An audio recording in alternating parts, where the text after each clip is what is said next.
Hey everyone, Matt Canning here with bodybuildingpro.com. Here at the 2012 LA FitExpo in Los Angeles, California. I'm here at the Spider Bottle booth with Daniel Hill. So Daniel, tell us a little bit about Spider Bottle. Do you think that you could show us a demonstration? Maybe your beautiful model here could do that for us? Yeah, so it's the first time we're just launching Spider Bottle here on the American market. So it's actually the first time people can actually buy it on a trade show.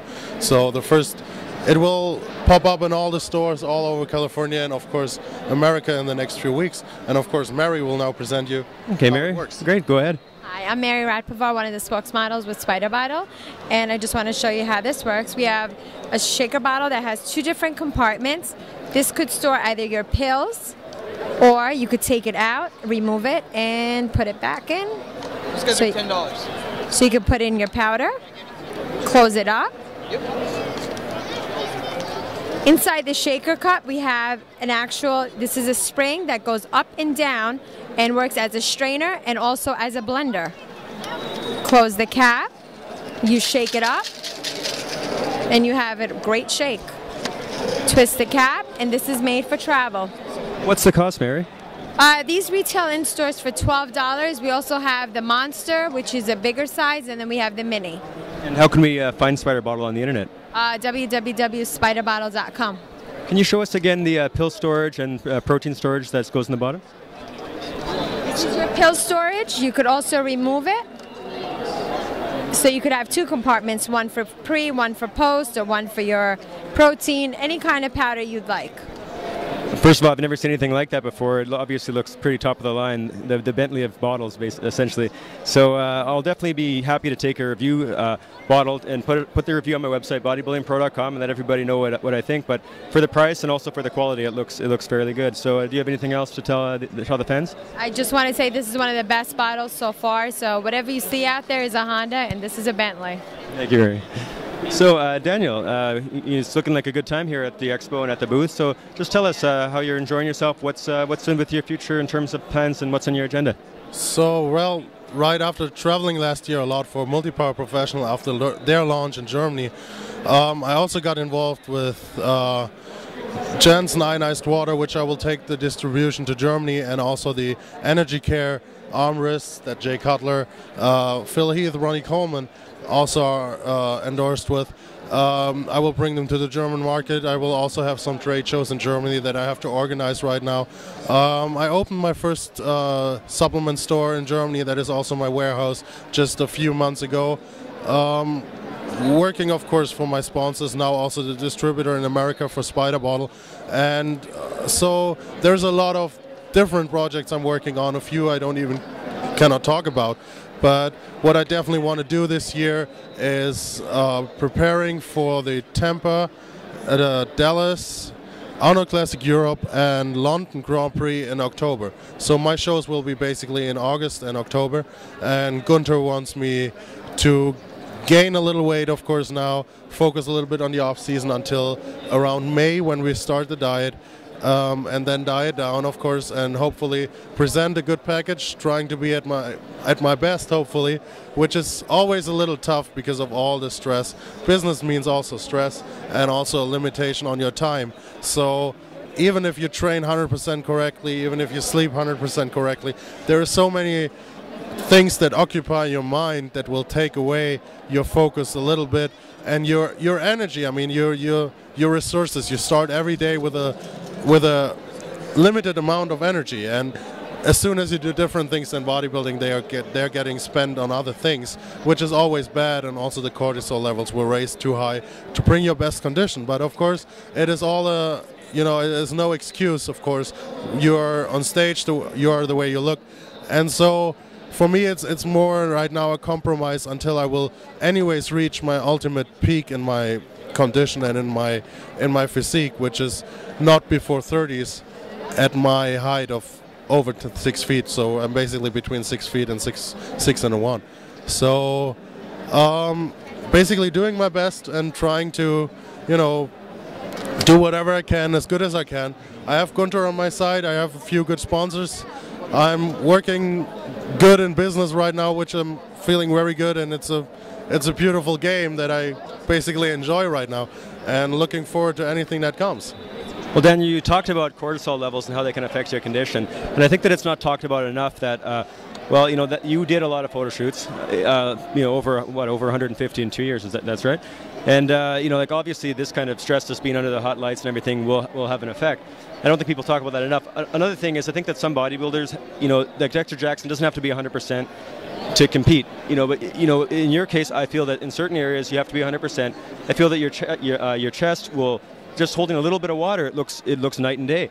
You know, you have a pretty good chest, but yet that little bit of smoothness from cortisol and from holding water, for you it makes a big difference. For other bodybuilders, they don't have to worry about it as much. But some bodybuilders need to be 100% of the time. Other ones can be 90%, 95%. But we've even seen with Jay Cutler, even in 2010 when he won, he was probably 5% off, and you know, we could see it. So conditioning matters, details matter, and with you, I think that being so worked with what you're doing, being on the road, you know, with photo shoots and stuff like that, it has a big effect on an area which for you isn't even really weak. I mean, your chest you have a big chest, but again, a little bit of water can make that difference. So tell me something. What do you think about the people on the internet? Some of them understand that, a lot of them don't, and some of them will talk about how like you have weak areas when really it's just a little bit of details and conditioning, just a little bit less water at times. In Phoenix 2010, you looked fantastic. But you know, they'll look at it like you're weaker than you are, when really you're a big bodybuilder. You have a lot of size. How would you explain it to them who might not understand why conditioning, just a little bit of water goes a long way? And how do you explain it to them who might criticize a lot, but really in an unfair way? Well, of course, at my stage right now with 25 years, of course, I don't even have the maturity. I cannot really. I mean, there are so many bodybuilders there in their 40s. They already look lean in their off season, and I mean, I just trained with Stan Efferding. His quality on the muscle looks so.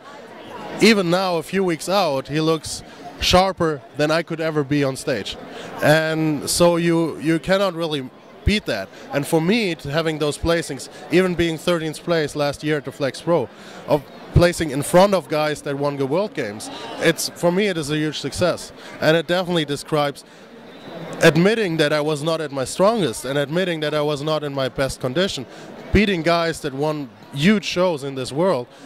It shows that my symmetry and my body structure cannot be that bad. And basically that was my asset that brought me that placing on the 13th, because definitely condition-wise I would have been probably 15th or 16th. So, and I know by the years the quality will improve. By the years, hopefully my stress levels will go down. The more I establish my business into a point where I can say I can lean back a little and focus eventually more on bodybuilding. And of course also by that I can more focus on gaining size, reaching my full potential, and hopefully compete also in a real sports way, because as I said, you know, the first years in bodybuilding was for me now real business years where it's a tough fight, and I can only tell that to anybody. Turning pro means making a living out of it, and it makes things more complicated as it sounds. So for me it was easier to focus on bodybuilding, having a structured life, being a student, or having, you know, seeing the structured life of somebody who's working. Yes, you also lose your focus and energy on that job that you perform, but you at least have a clear structure. Being a professional bodybuilder, nobody will really pay you, except you do some service and you offer some service to some company, to some product, or in general you have to earn your money in a very unstructured way. And everybody will agree that having no structure in your daily routine, it is the worst that can happen for bodybuilding. So Daniel, you mentioned that you were with Stan Efferding. I guess you were training with him, is that right?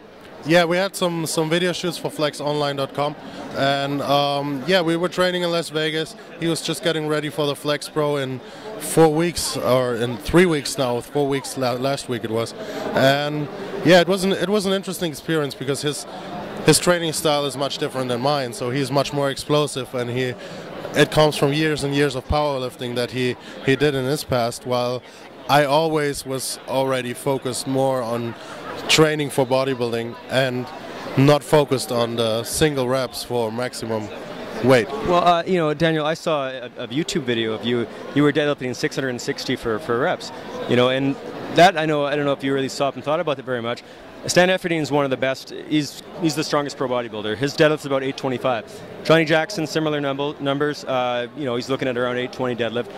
And these guys are the strongest, so like, they're not a joke at all. So like the best in the business, basically. You had a 660 deadlift for reps. I imagine you could probably get 680 or 700.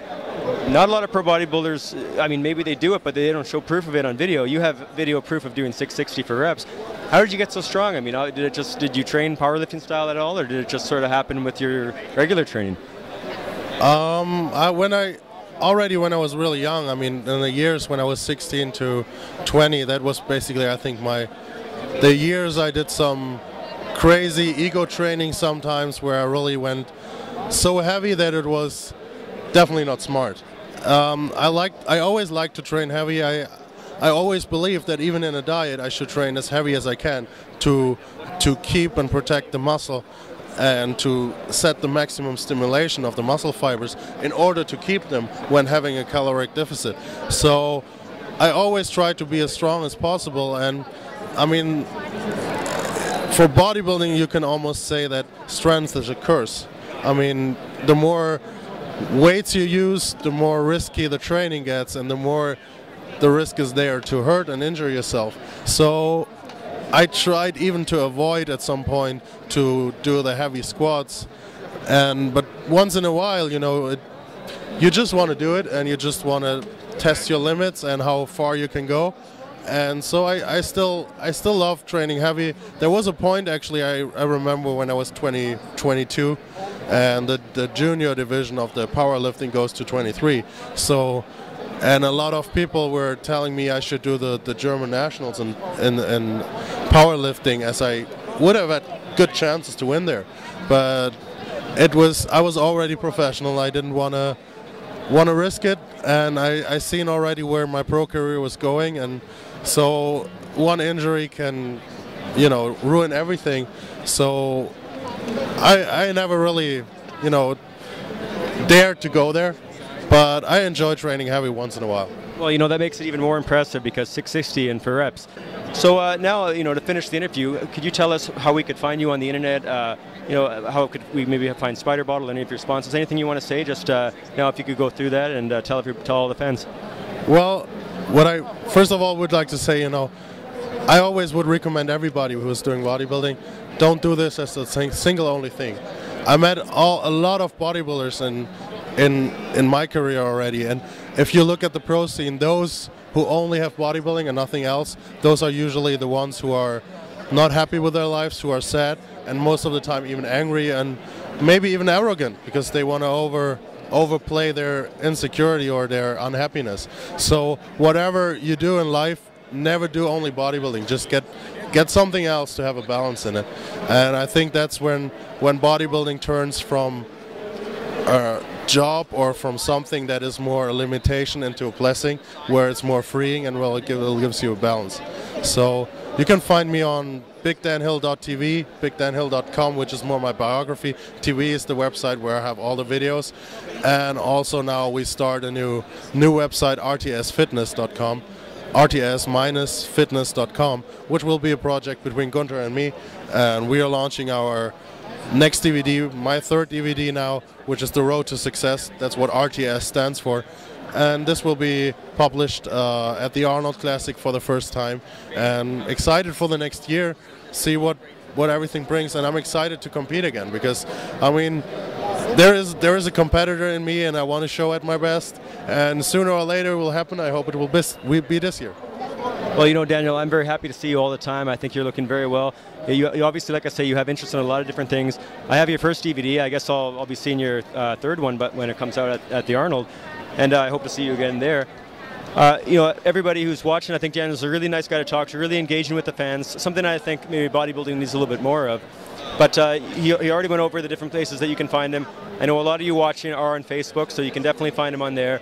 And if you run a search for his name on YouTube, you'll be able to find him on there too. So just to everybody, just wanted to say goodbye with Daniel Hill here at the 2012 LA FitExpo in Los Angeles, California. And I guess we'll see all you guys at the Arnold. Take care.